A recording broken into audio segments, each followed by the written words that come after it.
Hi guys, so today I'm going to tie up my copper Frenchie for you. Very simple tie, but a lovely little pattern, very effective.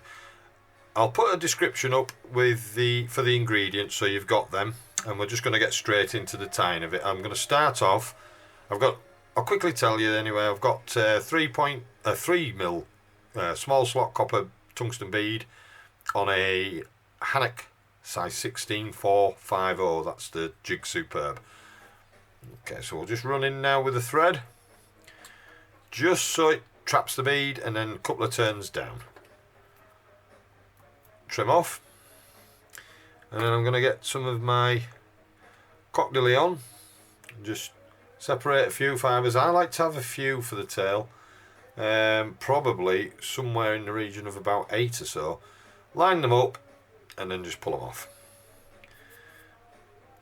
Just sit that on top of the hook shank and then trap in, and then run the floss back down, and we're just going to stop just about there, just before the bend, and then we're going to just come back a few turns and then back, just rotating. All we're doing is we're just building up a little butt there. That'll do. And then we're going to wind the thread up, trim off the coq de lion, and just continue now back to the bead. At this point I'm going to come in with my Uni 80 thread, and that's in black. I'm just going to cross over and run back down over the floss and then back up. And now I'm going to just trim out my existing thread and floss. So we're just now left with just basically swap them over. Now I've got this flashaboo here, and I like to use a strand. I'll just chop it off for you. Strand of black for my body. It's lovely material, this. And then we're just going to strip off any little other fibres on. You see, you get them little bits with it to strengthen it. We're just getting rid of all that, so we're stripping it bare, and then run the thread down just to the butt. Oh. Catch her in. Oh, pulled it through there. That'll do.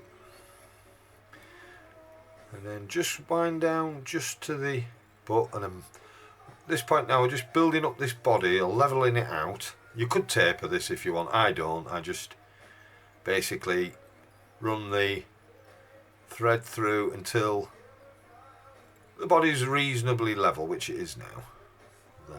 Thereabouts. Yeah, that looks good. And then I am going to now rotate up with the black flashaboo. I say it's lovely. It's a lovely material, this, it really is. Okay, at this point I'm just going to cross over and then tie this in.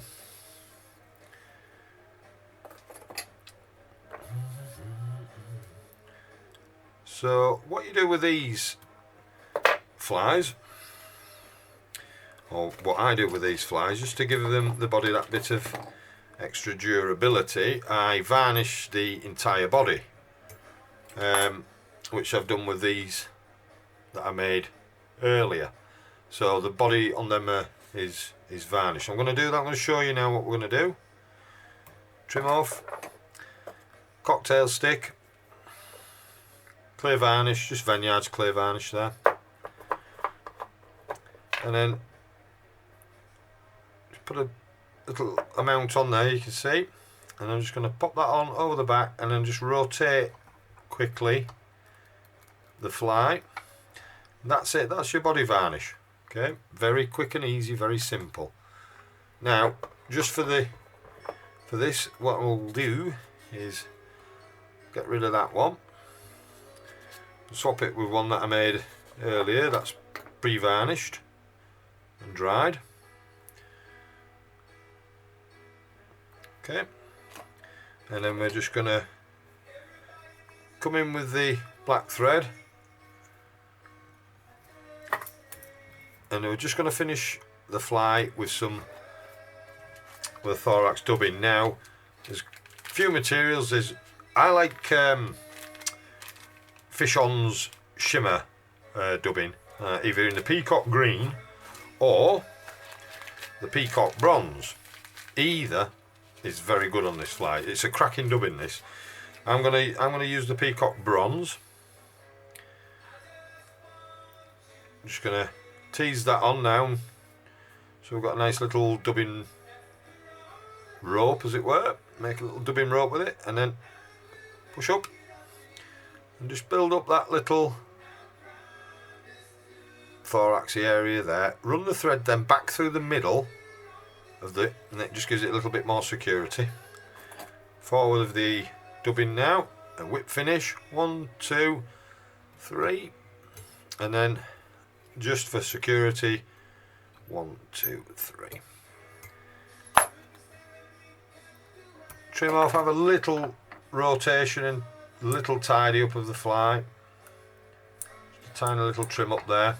We want a few of them fibres still sticking off, sticking out, and that's it. That's my little Frenchie, copper beaded Frenchie, and it's an absolute killer.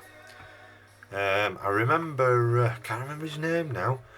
A young lad came over to fish an event that I was hosting, and I gave him one of these, and he caught a beautiful 2.5 pound grayling. So it's a very, very good fly, and certainly one for the box. So thanks for watching, and tight lines.